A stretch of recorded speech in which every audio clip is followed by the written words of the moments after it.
Ayan guys, madali lang po si timesocial.u yun basta. Yun lang po siya. Close muna. Ayan, may ano na po tayo. 230 na po tayo na earnings.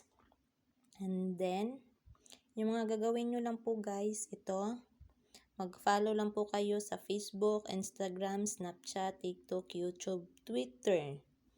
Magpo-post lang po kayo pagkatapos isasubmit nyo po yung link nyo sa post nyo dito sa Facebook or whatever, Instagram.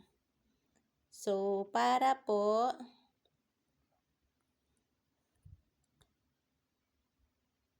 ayan po. Then, copy nyo yung link nyo tapos